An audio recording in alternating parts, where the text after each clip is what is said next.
Halo semua, aku tadi habis ngajar tentang politik investasi dan kita sempat ada diskusi bahas tentang siapa penerima FDI atau Foreign Direct Investment terbesar sedunia gitu ya.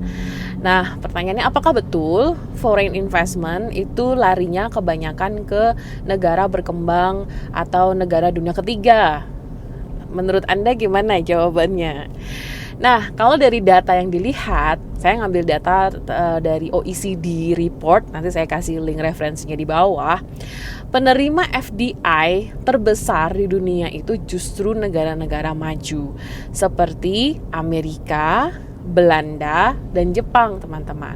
Kalau dilihat dari FDI inflow-nya atau jumlah FDI yang masuk ke negara, yang penerima terbanyak itu justru US dan juga Belanda dan Jepang ya. Begitupun outflow-nya, jadi yang pemberi FDI terbanyak justru juga negara-negara besar seperti Amerika, Belanda, dan Jepang. Nah, kalau kita melihat dari data ini, sebenarnya apa yang bisa kita refleksikan atau apa yang bisa kita pelajari? Jadi, saya kira ketika kita hanya melihat foreign direct investment itu dari kapital atau jumlah investasi yang masuk dari satu negara ke negara lain, itu hanya menceritakan sebagian dari fakta atau realitas sehari-hari ekonomi internasional kita. Kenapa? Karena sebenarnya sebagian besar gitu ya dari aktivitas FDI ini itu dipengaruhi oleh aktivitas perusahaan multinasional atau MNC. Nah, ini yang menjadi menarik. Kenapa? Karena sebenarnya kalau kita lihat jumlah investasi yang masuk ke negara Amerika itu karena karena perusahaan multinasional itu banyak mendapatkan transaksi gitu ya, melakukan transaksi ke Amerika. Jadi mengimpor melakukan transaksi perdagangan ke pasar-pasar di Amerika. Nah, ini juga yang akhirnya menjadikan isu menarik. Kenapa kita tidak bisa melupakan peran dari multinational corporation ini gitu.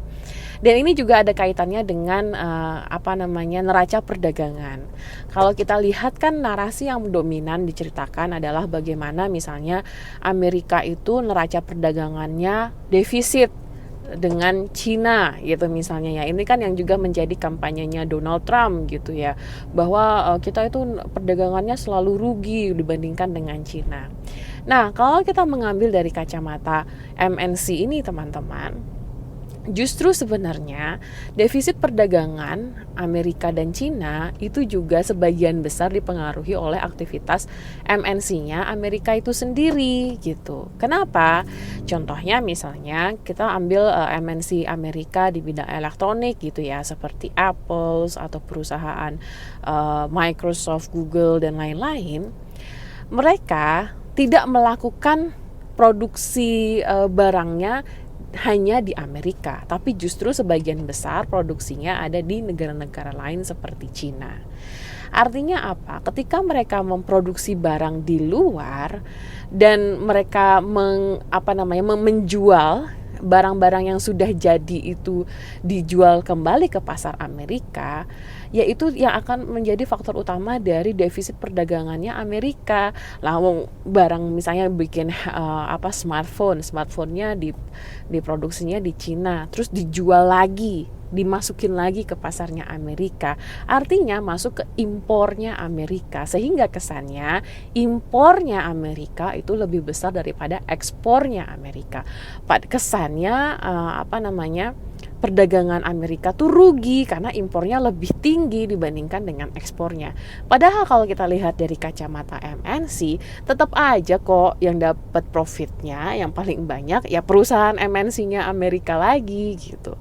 Sehingga saya kira Kalau kita bicara mengenai MNC dalam hal ini, kita bisa mengambil poin bagaimana sebenarnya dalam aktivitas ekonomi internasional kita tidak bisa lagi memikirkan cara pandang yang sangat state centris atau hanya melihat negara sebagai satu-satunya aktor dalam transaksi perdagangan internasional ataupun ekonomi internasional yang lainnya.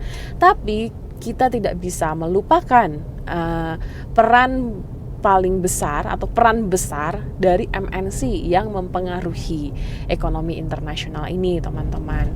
Nah, mungkin nanti saya berikan beberapa referensi tambahan gitu ya terkait tentang MNC ini, tapi mungkin salah satu pemikir yang dari awal menggaungkan bahwa studi HI itu nggak boleh loh lupa dengan peran MNC itu namanya Susan Strange, begitu ya. Sekian mungkin sedikit resume tentang peran MNC sebagai aktor global. Makasih ya yang udah dengerin.